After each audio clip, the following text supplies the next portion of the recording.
Bonjour à tous et bienvenue sur le réseau Arts pour ce nouvel épisode du calendrier de l'Avent. Et donc aujourd'hui je suis avec notre ami Manu. Comment ça va Manu? Ça va bien Thomas? Bah écoute, ça va super bien. Et aujourd'hui Manu, qu'est-ce que tu nous conseilles pour Noël?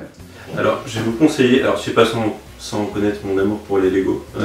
Ensemble nous avons construit une magnifique crèche de Noël l'an dernier. Exactement, c'était un peu un remix du Lego Movie, tu voulais faire quelque chose de structuré et moi j'étais tout... Esprit chaotique. J'étais tout foutu le bordel, j'ai dû détruire je sais pas combien de assemblages. C'est pas grave, c'était pour Noël, c'était il y a un an. Et aujourd'hui, tu nous présentes notre Lego. Alors je sais pas déjà si tu connais la logique des Lego Ideas. Non. Alors les Lego Ideas c'est un programme en fait de Lego qui permet aux fans de Lego, aux mockers on appelle ça, c'est ceux qui font leur propre création, de les soumettre sur le site de Lego et les gens votent pour savoir si un set pourrait être produit dessus. D'accord, ça a été créé par quelqu'un qui ne travaille pas chez Lego. C'est ça, on a eu par exemple la DeLorean de Retour vers le futur, on a eu l'Ecto-One de Ghostbusters, on a eu le robot qui est sur Mars, dont j'ai perdu le nom. Curiosity. Voilà. Et entre autres, dernièrement, il y a eu 7 qui est un Lego Exosuit. Donc c'est doublement cool déjà parce que ça joue sur la nostalgie des fans de l'époque des Lego de l'espace. Je sais pas si tu te souviens, là ils ont repris la logique des petits Lego cosmonautes rétro, un peu années 80, comme Belly dans Lego Movie. Exactement. En inventant une nouvelle couleur, donc là c'est vert, avant on avait rouge, bleu, blanc, je crois. Et voilà, il y a un personnage masculin, un personnage féminin, histoire de garder la parité. Ils essayent de faire les choses bien maintenant, parce qu'ils ont eu des critiques. Donc montre-nous ta jolie construction, parce que voici Manu... le magnifique exosuit.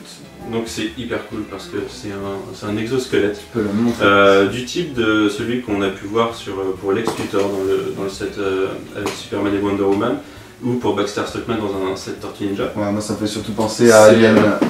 Oui, et c'est exactement ça. Ça me fait aussi penser à Alien, quoi. C'est dans le 2, ouais.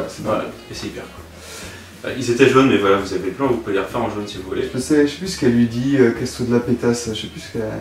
Elle a un petit truc comme ça, elle a une petite punchline, il faudrait la retrouver. N'hésitez pas à me rappeler la punchline dans les commentaires. Et donc ce petit Lego est à combien? Parce que c'est les logos. Il est à 35 €. Donc tu vois, c'est un produit assez classe. Les Lego Ideas, ils font ça dans des boîtes, des boîtes rigides qui sont faites pour être conservées. T'as un petit livret à côté qui n'est pas le livret de construction que tu peux avoir dans les sets normaux, qui est un truc plié et replié. Là c'est vraiment un petit bouquin avec des instructions, alors qu'ils ne sont pas toujours parfaites. On te fait faire un truc 2 fois, tu es obligé de revenir en arrière parce qu'ils ne l'ont pas dit avant. Et puis tu as des petites explications sur le pourquoi de ce set, comment il a été fait. D'accord, avec une présentation du coup de l'auteur et tout. Ouais. Exactement. Et est-ce que tu considérais que du coup, vu que ça sort un peu des normes de Lego, ce genre de comment t'appelles ça, excuse-moi? Lego Ideas. Les Lego Ideas, est-ce que c'est plus axé peut-être pour des Lego fans, mais qui sont, est-ce que c'est un peu plus difficile, un peu plus adulte comme construction? Oui, c'est l'idée, de toute façon c'est les adultes qui les proposent. On a des sets énormes, des châteaux entiers du Manoir Wayne, du château de Xavier dans les X-Men. Qui sont des propositions qui sont réellement étudiées et c'est fait par des fans du coup à destination des fans. Quand on a des votes sur les Ghostbusters, Jurassic Park, Doctor Who, c'est vraiment pour les fans et ça s'adresse aux fans de l'époque spatiale ou de technologie, de trucs un peu. Parce que finalement, est-ce que les Lego c'est pas un truc de gamin? Non. La réponse est non.